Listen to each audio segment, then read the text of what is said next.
Jadi agar kita terhindar dari segala macam musibah, mara bahaya, terutama pada bulan Shafar ini, yang pertama jamaah hadirin yang dimuliakan Allah Subhanahu wa taala, yakni banyak-banyaklah bersedekah. Banyak-banyaklah bersedekah. Rasulullah sallallahu alaihi wasallam pernah didatangi oleh salah seorang pengemis, seperti yang pernah saya ceritakan dulu. Pengemis ini datang ke rumah Rasulullah, kemudian oleh Rasulullah diberikan baju mulia Rasulullah sallallahu alaihi wasallam. Jadi baju kemuliaan ini diberikan Rasulullah kepada pengemis. Kita sudah tahu bahwa harum tubuh Rasulullah itu lebih harum daripada harum kasturi. Jadi kalau kita meletakkan orang Arab ketika itu, ada sebagian mereka menutupi harumnya baju Rasulullah itu, mereka berikan segala macam wewangian, parfum-parfum, tapi tidak bisa menutupi harumnya baju Rasulullah sallallahu alaihi wasallam. Maka pada bulan Shafar tersebut, pengemis ini setelah mendapatkan baju dari Rasulullah, maka dia melakukan sholat dan pergi ke pasar. Ketika itu langsung dia menjual baju Rasulullah sallallahu alaihi wasallam. Dan baju Rasulullah ini tidak bisa direkayasa. Kalau kita sekarang mungkin punya jas, kita bilang jas Presiden Soeharto. Orang percaya karena tidak ada ciri khususnya. Tapi kalau baju Rasulullah itu harum semerbak. Karena sahabat-sahabat Rasulullah ketika dalam peperangan, ketika bersama Rasulullah, mereka mendapatkan satu tetes saja keringat Rasulullah, itu sampai mereka meninggal tubuhnya harum semerbak, tidak bau-bau lagi. Assalamualaikum warahmatullahi wabarakatuh. Alhamdulillah, Allahumma salli wa sallim ala Sayyidina Muhammad wa ala alihi wa sahbihi wasallam. Bersyukur kita kepada Allah, berselawat kita kepada baginda Muhammad sallallahu alaihi wasallam, para sahabat, para tabi'in, tabi'ut tabi'in. Harapan kita semoga Allah selalu mencurahkan rahmah, inayah, ma'unah, maghfirah. Allah memberikan syafaat Nabi dan Allah Subhanahu wa taala mentakdirkan kita, keluarga kita dan seluruh kaum muslimin dan muslimah dimasukkan ke dalam surganya. Amin ya rabbal alamin. Jamaah hadirin yang dimuliakan Allah Subhanahu wa taala, sering terdengar di tengah-tengah masyarakat bahwa bulan Shafar ini dikenal dengan bulan petaka. Bulan yang tidak baik untuk mendirikan bangunan atau membangun rumah. Banyak di antara mereka juga berpaham bahwa bulan Shafar ini bulan di mana Allah akan menurunkan bala bencana atau musibah kepada umat manusia. Sehingga tidak sedikit di antara mereka takut memulai satu pekerjaan yang diawali pada bulan Shafar. Padahal di sisi Allah 12 bulan Hijriyah itu semuanya baik.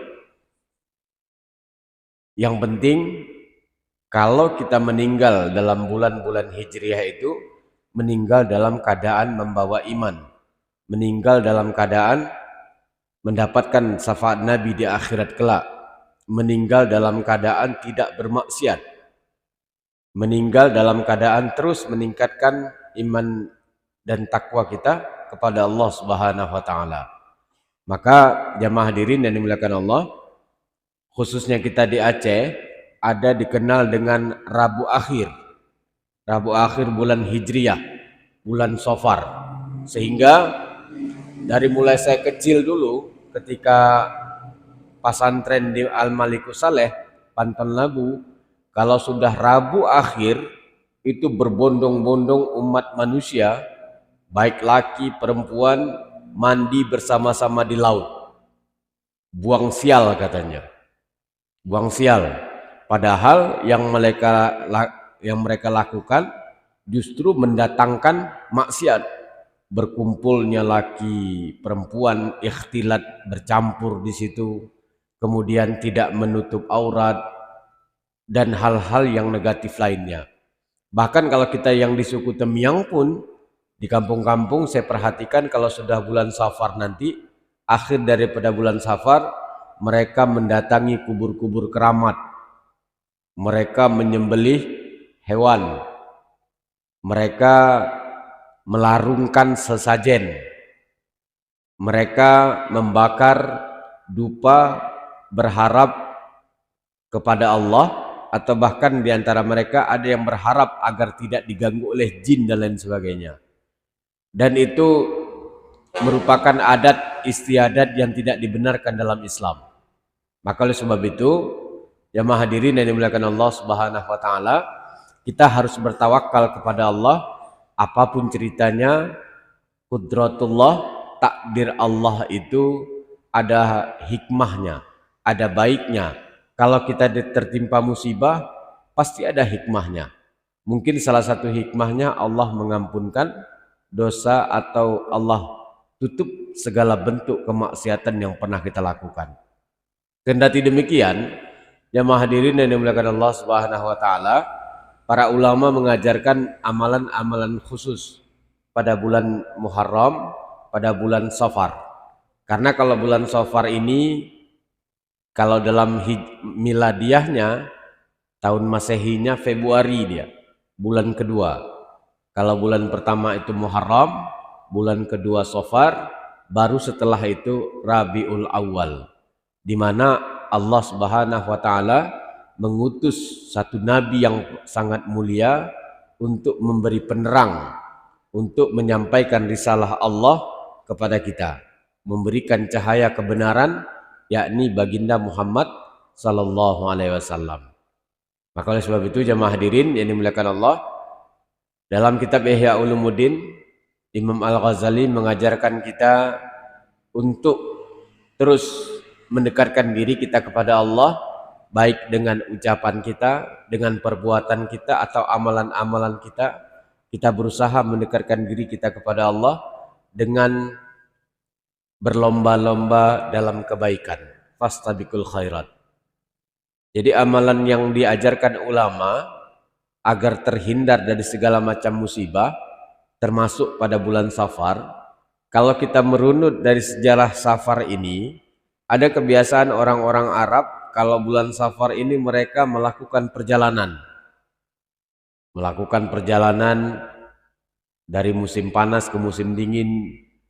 Ada juga sebagian orang-orang Arab dulu kalau masuk bulan Safar, mereka akan memanen tanaman yang mereka tanam sepanen-panennya atau sehabis-habisnya, sehingga para musafir yang berkeliling itu akan kesulitan mendapatkan makanan, sehingga mereka menjual dengan harga yang tinggi. Mungkin itu salah satu tradisi masyarakat kita atau kita dulu. Dari kisah-kisah tersebut menganggap bahwa petaka atau musibah terbesar terjadi pada bulan Safar, padahal bukan.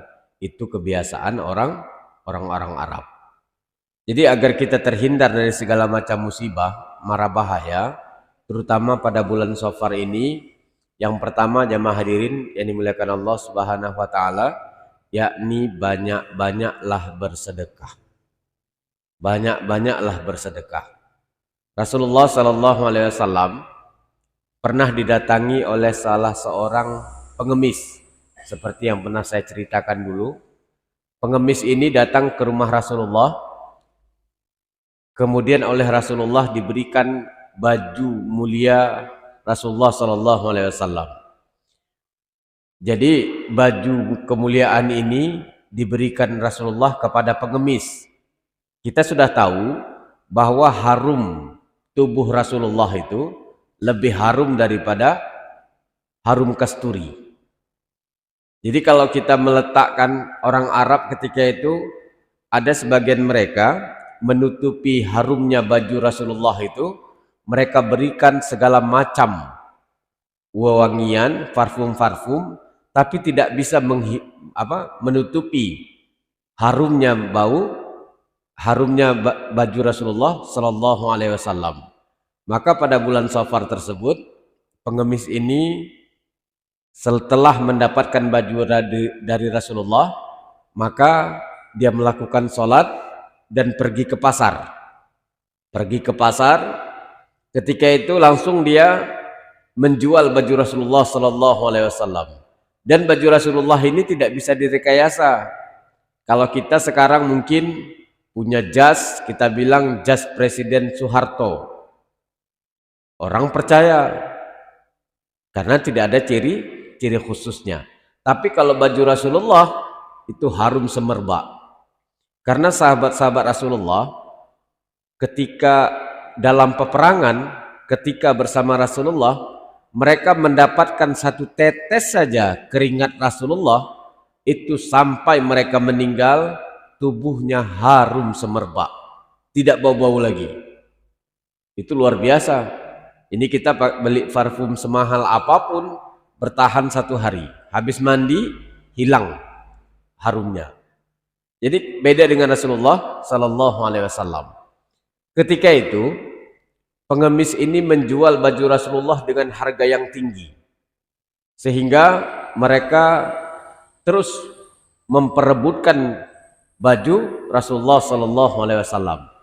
Kalau sekarang harganya misalnya 200.000, itu dijual dengan harga 20 juta misalnya, dengan harga yang tinggi, sehingga banyak yang menginginkan baju Rasulullah, tapi tidak ada satupun yang dapat. Kecuali ada salah seorang yang hidup di Jazirah Arab, termasuk sahabat Rasulullah. Ketika itu dia dalam keadaan buta, tapi dia berlimpah rezeki. Setelah diselusuri, dia buta, tapi rezekinya banyak. Ketika sahabat yang lain bertanya, apa rahasia engkau sehingga Allah cucurkan kenikmatan rizki yang berlimpah kepada engkau? Dia cuma bilang, antara Isya dengan subuh, dia mengucapkan Allahumma sholli ala Sayyidina Muhammad wa ala ali Sayyidina Muhammad 40 kali. Jadi kalau 40 kali kita baca setiap malam, setelah Isya sampai menjelang waktu subuh, terserah kapan saja, mau tidur, bangun tahajud, pokoknya di antara Isya dengan subuh, maka Allah limpahkan rezeki yang berlipat ganda kepada hamba-hambanya. Jadi kita jangan pelit berselawat kepada baginda Muhammad Sallallahu Alaihi Wasallam. Dia buta, tapi rezekinya berlimpah. Dia punya seorang budak, maka dia sampaikan kepada budaknya, kalau engkau dapat memiliki baju Rasulullah, berapapun harganya aku bayar. Kalau engkau dapat membawa baju Rasulullah kepadaku, maka aku merdekakan. Singkatnya, dia dapat melakukan delegasi yang sangat baik, lobby yang sangat baik, sehingga dia dapat memiliki baju Rasulullah Sallallahu Alaihi Wasallam tersebut. Maka ketika baju itu disampaikan kepada orang buta ini pernah mendengarkan kisah Nabi Yakub yang buta karena sedih kehilangan Nabi Yusuf alaihissalam. Ketika Nabi Yakub mendapati jubah Nabi Yusuf, maka ketika itu dia bertabarruk, mengambil berkah, bertawasul.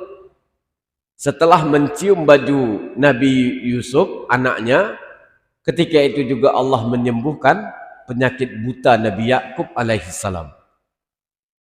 Maka orang ini yang hidup di zaman Rasulullah, yang buta tadi, yang kaya dengan selawat, maka dia bertabarruk juga kepada Rasulullah, baju Rasulullah Sallallahu Alaihi Wasallam.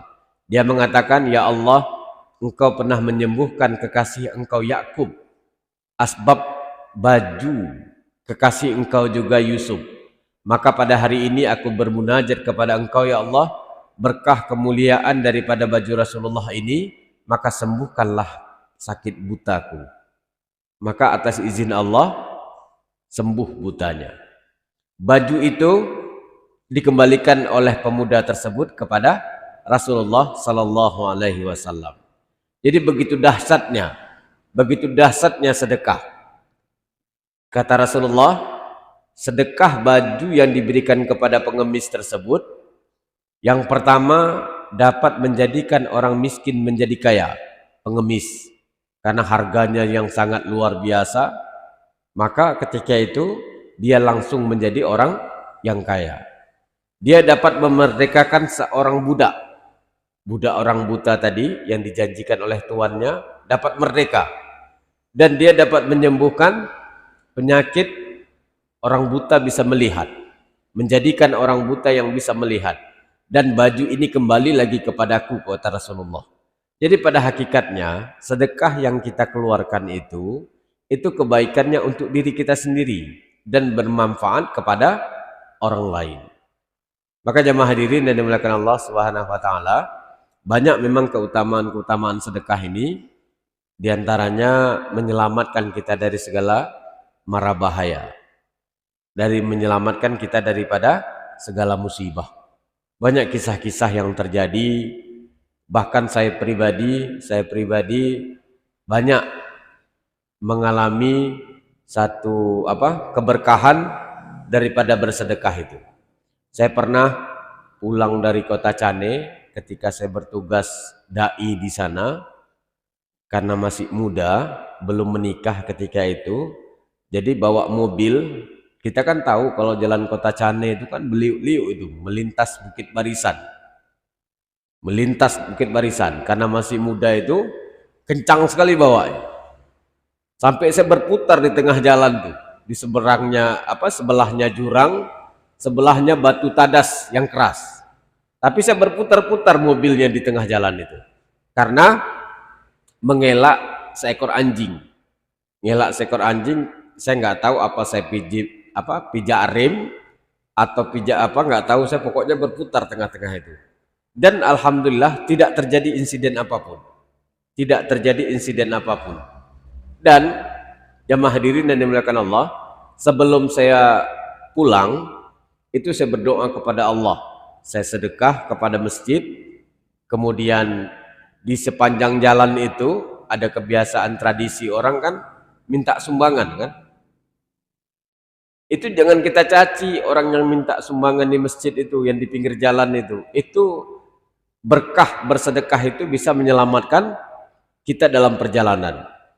Maka saya dulu senang sekali kalau lewat di sini di depan masjid Al-Muhyiddin ini ada orang yang membantu orang lain dijauhkan dari segala musibah. Tapi nggak ada lagi sekarang karena udah selesai masjidnya. Kalau masjid Semadam masih, masjid di Kebun Tiga itu masih. Jadi seingat saya ada ngasih sedekah, Allah selamatkan.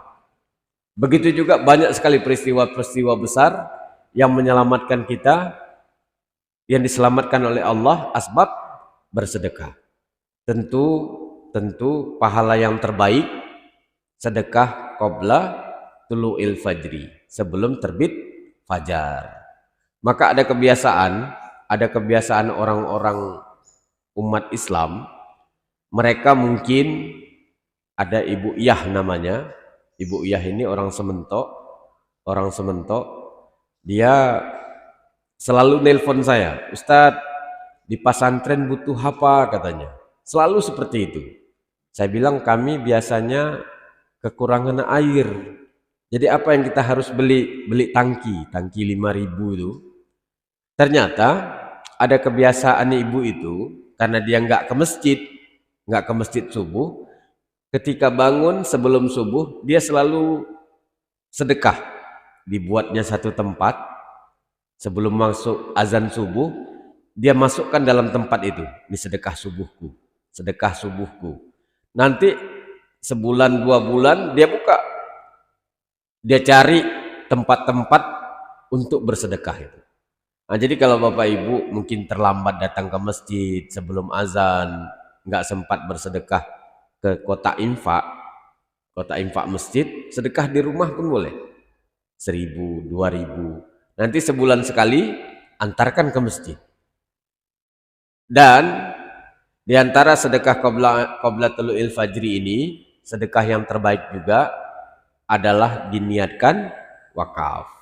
Diniatkan wakaf. Karena satu-satunya amal ibadah, sedekah dengan niat wakaf lah yang pahalanya mengalir sampai hari akhirat. Yang terus mengalir, yang tidak putus-putus. Kan kita sering dengar hadis kalau pas acara tahlil kan, idza mata ibnu adama inqata'a amaluhu illa min salasah. Kalau anak Adam itu meninggal, maka terputuslah segala amalnya kecuali 3, sedekah jariyah. Sedekah jariyah inilah yang disebut dengan wakaf. Au yuntafa'u bih, aw waladin sholihin yad'u lahu, ilmu yang bermanfaat dan anak yang soleh. Anak yang soleh. Nah, jadi kalau niat wakaf itu besar sekali fadilahnya, kemuliaannya diberikan oleh Allah Subhanahu wa taala. Apalagi kita masjid ini dalam masa pembangunan, teruslah memberikan atau menginfakkan sebagian daripada harta kita di jalan Allah. Besar sekali fadilahnya, besar sekali manfaatnya, baik di dunia maupun di akhirat kelak. Jadi bersedekah. Pada bulan Safar ini kalau kita khawatir terjadinya insiden kecelakaan ataupun hal-hal yang tidak kita inginkan, maka bersedekahlah kita. Bersedekah dan insya Allah Allah akan jauhkan kita dari segala macam bahaya. Dan Imam Ali bin Abi Thalib Amkamakila menyebutkan musibah petaka yang paling buruk adalah ketika meninggal tidak membawa iman.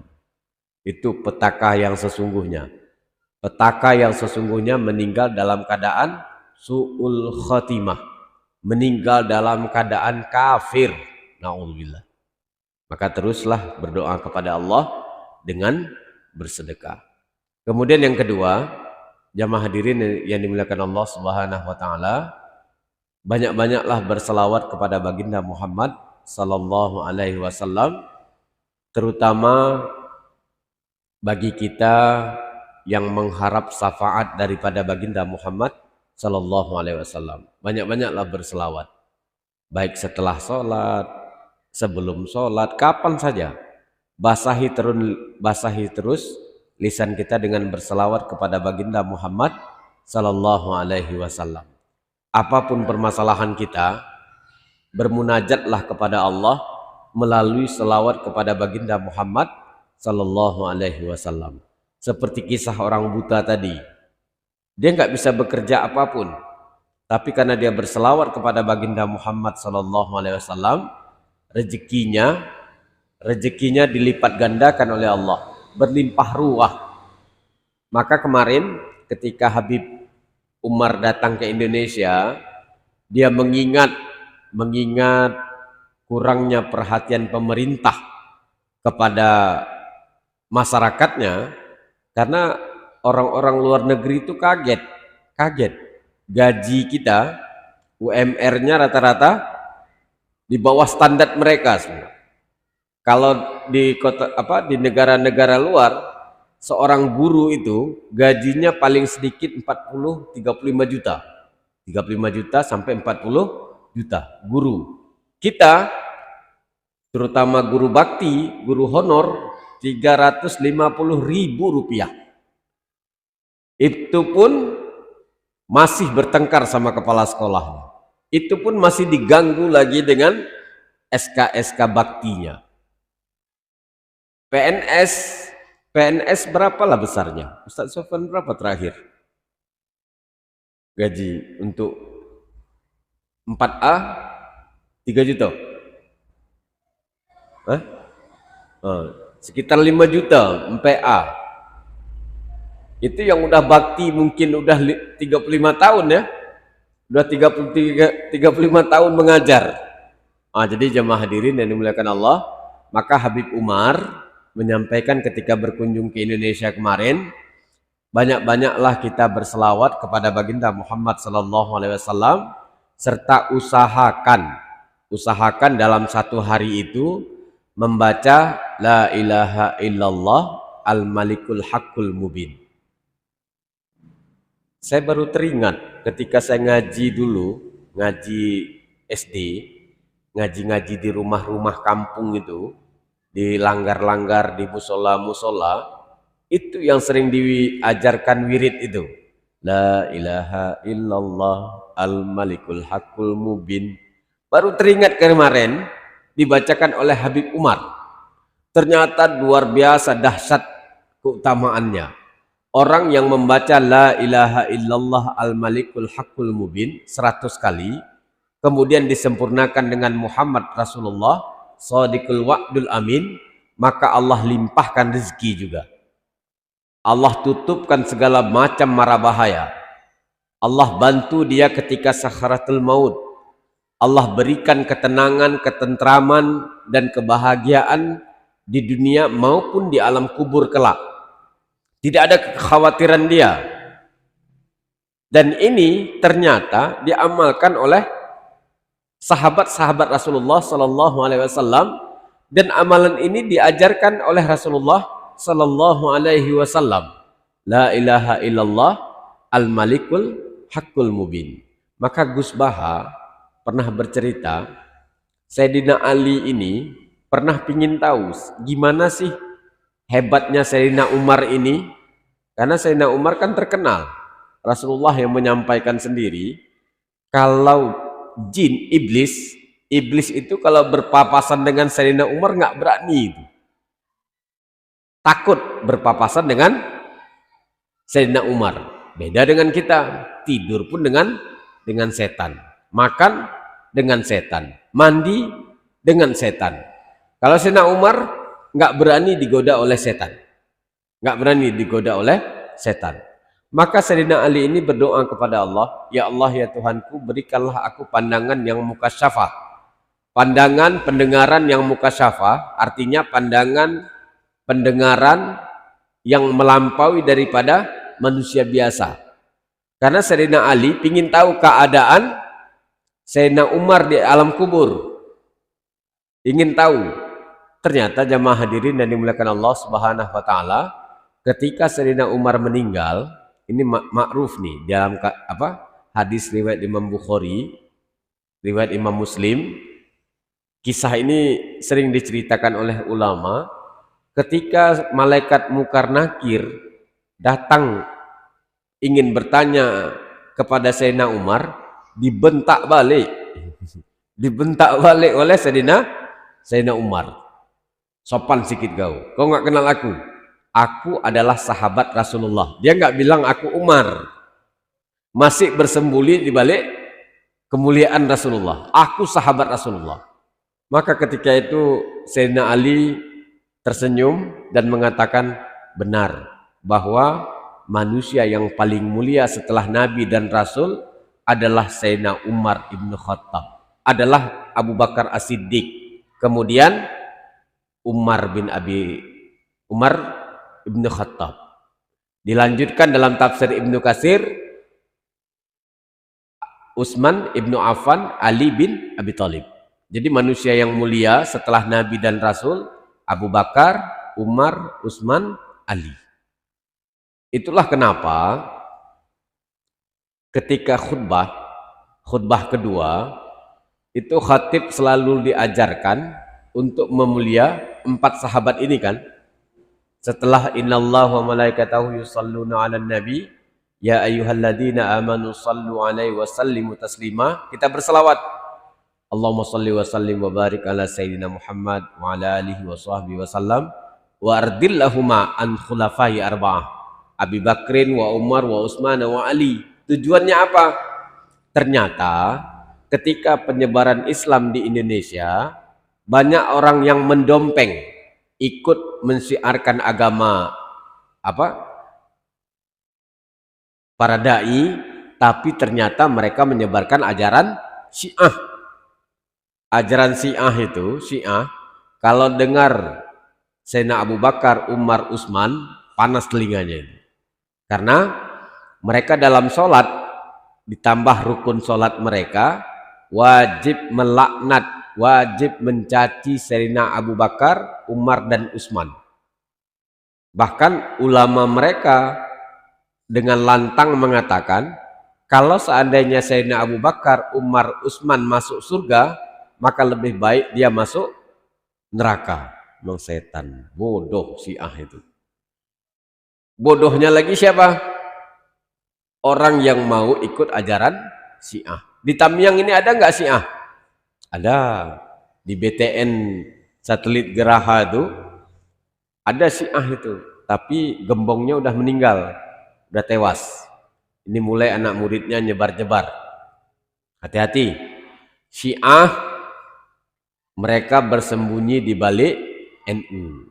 Syiah bersembunyi di balik NU. Wahabi, pecundang dalam agama Islam, bersembunyi di balik Muhammadiyah. Hati-hati. Wahabi sembunyi di balik Muhammadiyah, Syiah bersembunyi di balik NU. Itu yang disampaikan oleh Ustadz Adi Hidayat itu. Jadi hati-hati dengan Wahabi. Wahabi ini asal nggak cocok di otaknya salah semua. Wahabi ini kalau nggak sesuai dengan ajaran gurunya, jangankan perkataan ulama, ayat Al-Quran dan hadis mereka berani tentang. Itulah penyakit orang Wahabi itu, alladzina yakfuruna bi ayatillah. Mereka melakukan kesalahan yang fatal yang sering dilakukan oleh Bani Israel. Alladzina yakfuruna bi ayatillah, menentang ayat-ayat Allah, wa yaqtuluna an-nabiyina bighairi haq. Mereka membunuh nabi, mereka membunuh sunnah nabi, karena nggak ada nabi setelah Nabi Muhammad sallallahu alaihi wasallam.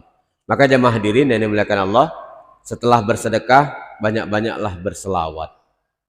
Salawat ini insya Allah akan menjawab semua permasalahan kita. Tapi tetap berusaha juga, tetap berusaha, tetap bekerja juga, tetap berdoa juga. Tapi landasan dasar kita munajat kepada Allah, berselawat kepada baginda Muhammad sallallahu alaihi wasallam. Jadi Imam Sya'rani Asy'arawi menyebutkan bahwa dari amalan-amalan para ulama, para sahabat, para tabi'in, tabi'in, kenapa ulama itu? Ulama itu sudah sampai kepada tingkat tajrid. Tingkat tajrid ini tingkat di mana orang tidak lagi terikat hatinya dengan uang, dengan harta benda. Tingkat tajrid ini kalau di tengah-tengah masyarakat kita lihat ulama-ulama besar. Kalau di Tamiang ada Tuan Asy'ari almarhum. Itu kan kita lihat nggak ada kerja apapun kan, tapi rezeki berdatangan terus ulama-ulama. Beda dengan dukun. Dukun lain lagi dia. Itu jualan ayat, jual aqua kan, air mineral. Dibacanya air aqua yang 3.000 berubah menjadi 15.000. Kita pun pekuk datang juga kan. Kita cuma nanya, uang kita jatuh 500.000 pulang dari Masjid Al-Muhyiddin. Pulang dari masjid jatuh uang kita 500.000. Tanya sama dukun, kena 15.000 lagi. Udahlah hilang 500, tambah 15.000 lagi. Nanti disuruhnya balik lagi. Kalau 7 hari tidak ada tanda-tanda, balik lagi ke sini. Dia doakan aja, doa tahap-tahap dia baca, kena lagi 15.000. Jadi 530.000 hilang uang kita. Hanya gara-gara datang ke dukun. Kalau mau datang minta solusi, datang ke ulama. Ulama, syekh, abu misalnya kan. Saya kena musibah, hilang uang saya 500.000. Ya didoakan kalau seandainya uang ini tidak kembali, maka Allah gantikan dengan yang lebih baik. Berselawat saja, insya Allah akan dijawab oleh Allah segala macam permasalahan kita. Kemudian yang ketiga, falyukrim daifahu falyu'ji jarahu. Muliakan tamu dan tamu yang harus kita sangat muliakan adalah orang-orang yang mendatangi kampung kita, bertempat tinggal di kampung kita, atau mendatangi kita dari orang yang mensyiarkan agama Allah. Dari mensyiarkan agama Allah. Kita sering mendengarkan kisah-kisah ulama yang mereka bukan anak ulama. Ulama bukan karena anak ulama, tapi orang tuanya memuliakan ulama. Maka salah satu cara kita untuk menjadikan anak kita anak yang soleh, anak yang solehah, muliakan ulama. Kalau ada ulama datang tinggal di kampung kita, beri fasilitas lebih. Beri fasilitas lebih. Ini zaman sudah terbalik. Kalau ada ulama datang ingin mensyiarkan agama Allah, kita buruk sangka, oh ini teroris, oh ini itu, nyari itu kan. Syiarkan saja. Kalau bukan karena ulama yang mensyiarkan agama Allah, nggak mungkinlah Islam ini sampai ke Indonesia. Nggak mungkin kita tahu tauhid kepada Allah. Nggak mungkin kita bisa beribadah kepada Allah Subhanahu wa taala. Maka oleh sebab itu jamaah hadirin yang dimuliakan Allah, fal yukrim daifahu, muliakan tamu kita. Muliakan tamu kita, baik ulama ataupun bukan. Ataupun bukan. Termasuk pengemis, itu tamu juga tuh. Datang ke kita, kalau kita nggak mau ngasih, minta maaf. Minta maaf. Maaf, saya dulu ketika masih kecil itu diajarkan sama kakek-kakek itu, sama guru-guru ngaji atau atuk dulu, kalau ada pengemis jangan dicaci. Khawatir itu Nabi Khidir katanya kan. Soal betul atau tidak wallahu alam lah. Tapi banyak kisah-kisah itu ada. Termasuk kisah dari masjid sini saya dapat ada beberapa orang yang bertemu dengan yang kemungkinan besar Nabi Khidir.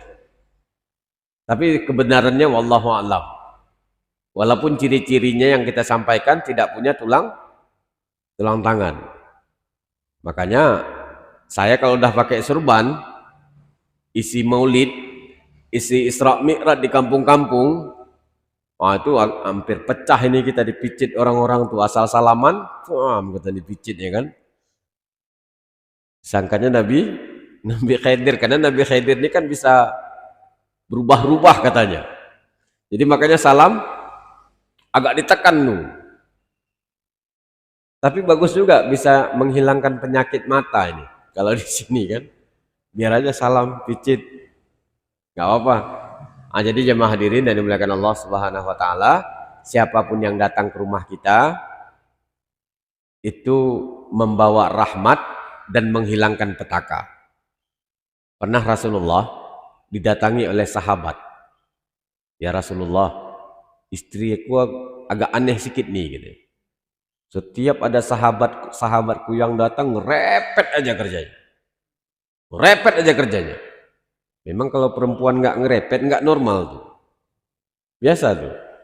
Bahkan Sayyidina Abu Bakar pernah berdiam-diam dengan Rasulullah. Rasulullah diam, tahanus dalam satu tempat, datang Sayyidina Abu Bakar. Diam juga. Kemudian datang lagi Sayyidina Umar. Rasulullah diam, Sayyidina Abu Bakar diam. Sayyidina Umar kan pemberani dia, Al-Faruq. Nggak tahan deh kok diam-diaman. Maka dia bercerita. Dia bermasalah dengan istrinya. Direpet-repet aja sama istrinya. Direpet-repet sama istrinya. Rasulullah ketika mendapat curhat dari Sayyidina Umar, Rasulullah tersenyum. Kata Sayyidina Umar, kok tersenyum engkau ya Rasulullah? Aku di sini nih karena anak-anak kalianlah aku di sini. Anak Abu Bakar siapa? Aisyah, ibunda Aisyah. Anak Sayyidina Umar, Hafsah. Kedua-duanya istri Rasulullah. Direpet-repet. Jadi kata Sayyidina Umar setelah itu, apapun yang direpet sama istrinya, diam saja. Karena apa? Istrinya lah yang membantu syiar Islam ini. dengan melahirkan anak. Mengandung, melahirkan, menyusui, memberikan pendidikan. Jadi ada 4 kemuliaan yang tidak mungkin diberikan Allah kepada kita. Jadi kalau kita mau membandingkan dengan istri kita, ini kita direpet istri udah merasa harga diri kita jatuh. Nggak usah. Rasulullah aja selevel Rasulullah aja kena repet, apalagi kelas kita kacang-kacang ini kan. Biar aja, repet aja sesanggup-sanggupnya. Saya kalau kena repet, aman. Saya ajak anak-anak pergi makan-makan. Kemana? Dulu masih ada Nirwana di sini. Repet, oh tenang, ambil mobil, pergi ke sini, makan sekenyang-kenyang. Dipoto sama anak saya, kirim ke istri, hilang repetnya. Ngerepet lah terus. Jadi alhamdulillah, saya nggak pernah ngelawan kalau direpet, karena suka cari masalah lah perempuan tuh. Tapi disitulah bentuk kasih sayang. Maka oleh sebab itu jemaah hadirin yang dimuliakan Allah, bersyukurlah kita punya istri yang suka ngerepet. Kalau istri diam-diam aja, manggut-manggut saja, itu susah. Makanya istri Gus Baha itu pening dia. Aku pingin loh, katanya, kalau Gus Baha cerita kan, aku kepingin kali kita berantem, katanya. Ayolah berantem sekali, katanya. Gus Baha, dia selalu sampaikan, karena dia pernah baca kisah, ada salah seorang wali Allah bisa menjadi wali Allah karena sabar menghadapi seorang istri. Maka Gus Baha ini ingin jadi wali Allah dengan jalur sabar, tidak pernah berantem sama istrinya. Jadi beliau nggak pernah, dalam kisah beliau dari mulai menikah sampai sekarang, sampai detik ini, kalau dalam pidatonya nggak pernah bertengkar, kata. Sampai istrinya ngajak tuh, berantamlah sekali-sekali, karena bumbu dalam rumah tangga itu pertengkaran, katanya. Jadi kita nggak ada bumbu-bumbunya, katanya. Maka jemaah hadirin yang dimuliakan Allah Subhanahu wa taala, hormati tamu siapapun dia. Kemudian falyukrim daifahu falyu'ji jarahu. Hargai, hormati juga tetangga kita. Maka itulah ulama menghukumi haram memasang portal, ulama menghukumi haram mengganggu perjalanan umat Islam. Itu portal-portal di kampung, misalnya ada mobil lewat diminta 3.000, alasan untuk guru TPQ, alasan untuk perbaiki jalan, haram hukumnya. Nggak boleh tuh, haram hukumnya. Pasang portal diminta uang itu hukumnya haram. Tapi kalau bersifat sukarela, bagus. Seperti yang dilakukan di masjid-masjid kan. Tapi jangan sampai mengganggu dengan terlalu besar. Jalan segini, drum double 2, itu kan mengganggu, haram kalau seperti itu. Tapi kalau satu saja, kemudian dikasih bendera-bendera, tidak sampai menghambat orang dalam perjalanan, nggak apa-apa. Tapi kalau sampai menutup jalan, mohon maaf, bukan kita suka menjengkali orang, itu yang pernah saya tahu orang kampung saya atau di luar kampung yang bikin pesta menutup jalan, tidak berkah kehidupan anaknya, tidak dapat berkah, karena berapa ribu orang yang seharusnya melintas ngerepet tuh kan, mencaci maki, berdoa yang buruk-buruk. Makanya saya kemarin ketika khitan anak, saya nggak mau bikin di menang gini, karena undangan yang harus kita sebarkan 5.000 undangan. Nggak mungkin kalau di kampung saya tuh bikin di menang gini itu, pasti nutup jalan. Maka ngambil inisiatif setelah bermusyawarah, kami bikin di pondok pesantren perbatasan. Jadi aman saja. Santri ada 1.000, Tamu 5.000, 6.000, nggak ada mengganggu jalan. Alhamdulillah. Nah, jadi jemaah hadirin yang dimuliakan Allah, muliakan tamu, hormati tetangga kita. Jangan membuat tetangga kita tidak nyaman hidup bertetangga dengan kita. Terutama masalah musik. Saya pernah ke rumah adik ipar saya, Ustadz Muhajir, katanya kemarin ada ngaji, ada pengajian di sini. Ustadz Muhajir itu S2 Mesir. Saya pernah berkunjung ke rumahnya di Batubara. Jadi tengah kota tuh, mereka hidup kan di tengah-tengah kayak sungai mati ya.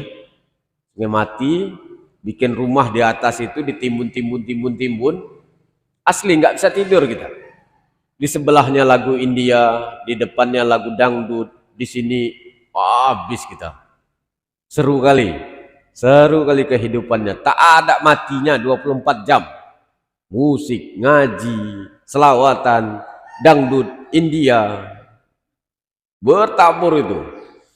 Tapi karena mereka mungkin sudah nyaman dengan kehidupan seperti itu, wallahu alam apa mereka terganggu atau tidak. Tapi orang tua ipar saya itu terganggu ketika sakit. Tapi setelah sakit ya, sebelum sakit tinggal di situ, setelah sakit dijualnya tapak rumah itu cari di daratan. Itu luar biasa. Saya pernah tugas juga di Subuh Salam, berdampingan dengan orang kafir. Itu setiap hari pentil mobil saya hilang. Tapi kalau orang kafir hidup di tengah-tengah umat Islam, saya jamin 100% tenang, tentram, damai hidupnya. Tapi kenapa umat Islam ketika hidup di tengah orang kafir susah? Tapi nggak semua ya, nggak semua. Tapi lazimnya seperti itu. Nah, jadi jemaah hadirin yang dimuliakan Allah, sekali lagi saya ingatkan, bukan bulan Safar ini yang mendatangkan petaka, tapi kemaksiatan kita lah yang mendatangkan petaka. Jadi bersedekahlah kita, berselawatlah kita, menghormati tamulah kita, memuliakan tetangga kita, sehingga Allah jauhkan dari segala macam petaka. Kan banyak kisah-kisah di YouTube tuh kan, ada tetangga buang kotoran ke rumah tetangganya setiap hari. Gimana caranya tetangganya pindah? Oleh tetangganya, kebetulan orang punya rezeki, di tembok, kencing-kencing orang tuh. 3 bulan nggak bisa keluar rumah, harus jalan setapak gini, ada yang pakai kursi. Jadi jangan bikin gaduh tetangga kita. Cari ketenangan, ketentraman kepada sesama tetangga. Alhamdulillah 500 meter ke kiri rumah saya, 500 meter, 200 meter sebelah kanan nggak ada rumah. Jadi saya aman dari tetangga. Jadi aman. Jadi kiri kanan nggak ada tetangga, depan aja yang ada. Ustaz Ruli pernah ke rumah. Mungkin ada yang mau bertanya? Saya persilakan dengan segala hormat.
Baik jamaah hadirin yang dimuliakan Allah, saya ingin luruskan bahwa kedudukan mahram dengan anak angkat itu tidak ada kaitan apapun.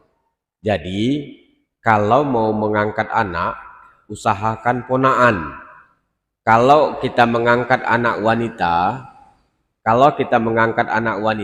cari ponaan kita yang wanita.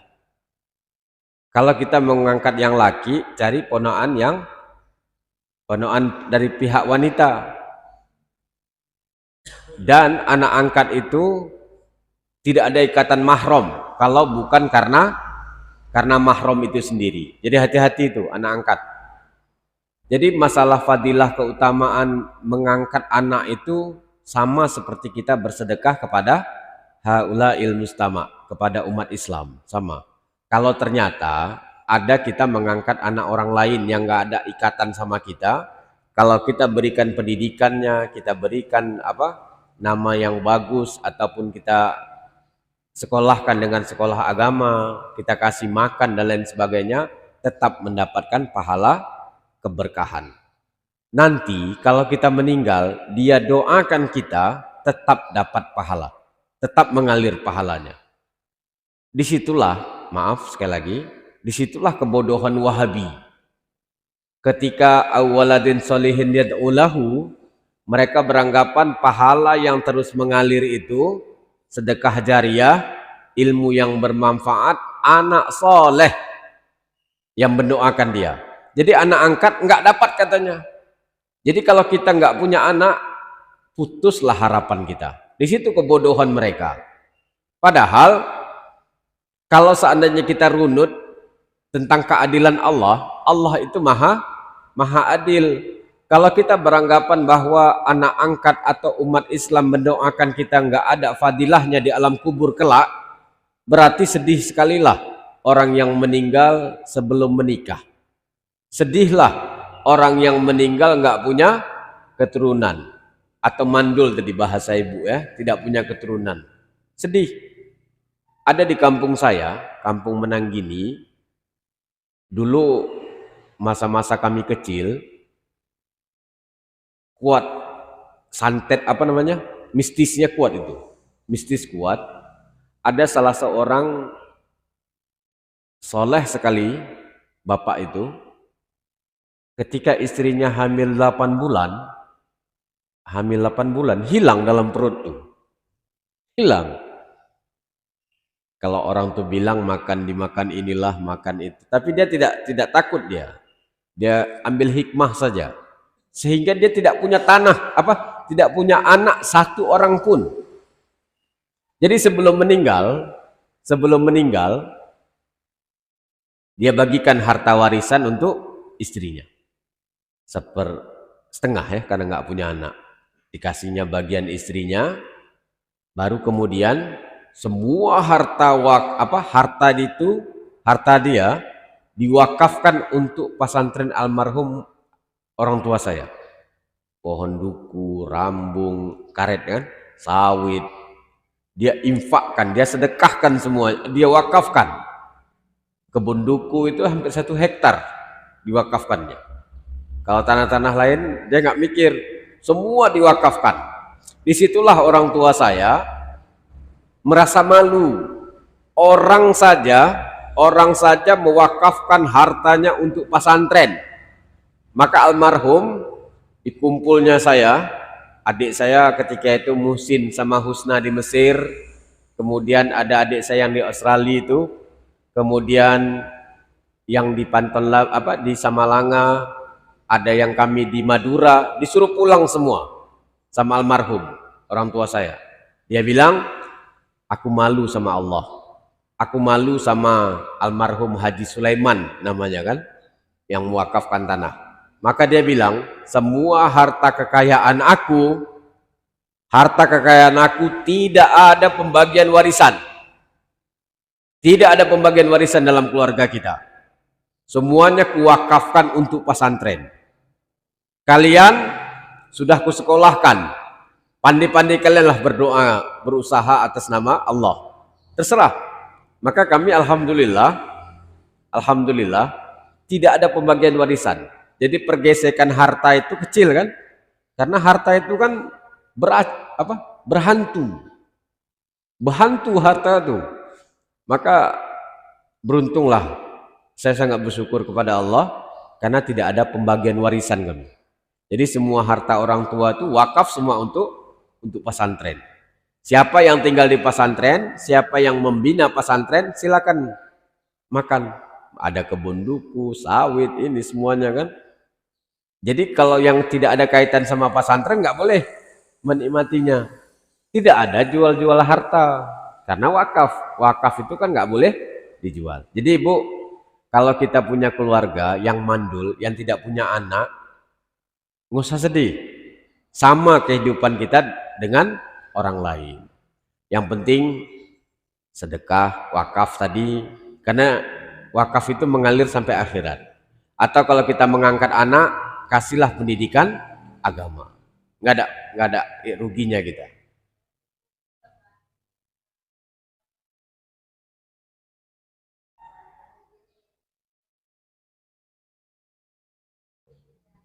Oh, yang bangun masjid ini nggak punya anak. Allah lapangkan kuburnya. Berkah sekali kan? Berkah. Nggak apa-apa. Maka kita apapun yang terjadi pada diri kita, ambil hikmahnya saja. Ambil hikmahnya. Mungkin kalau kita punya anak nggak berani wakafkan tanah yang di pinggir jalan harganya ratusan juta ini kan? Nggak berani. Seperti saya pernah ketemu sama ulama, silaturahmi, minta nasihat. Ternyata beliau sebentar-sebentar buang air kecil. Buang air kecil ternyata kena diabetes. Diabetes. Jadi dia cerita, saya bersyukur sekali kena penyakit diabetes. Bersyukur dia. Syukur. Kenapa katanya? Dulu kata dia, saya itu tidurnya cepat, bangunnya agak lambat. Kadang-kadang sholat tahajud itu di ujung-ujung mau sholat subuh.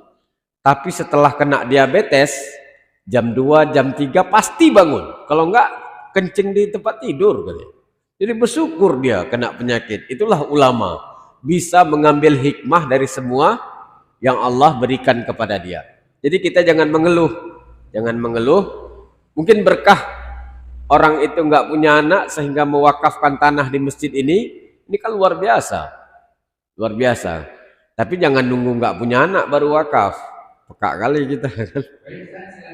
Baik, terima kasih. Semoga Allah ampunkan dosa kita, selamatkan iman kita, dan Allah Subhanahu wa taala menjauhkan kita dari segala macam mara bahaya. Subhanallah wa bihamdi, subhanallah wa bihamdika, asyhadu an la ilaha illa anta, astaghfiruka wa atubu ilaik. Assalamualaikum warahmatullahi wabarakatuh.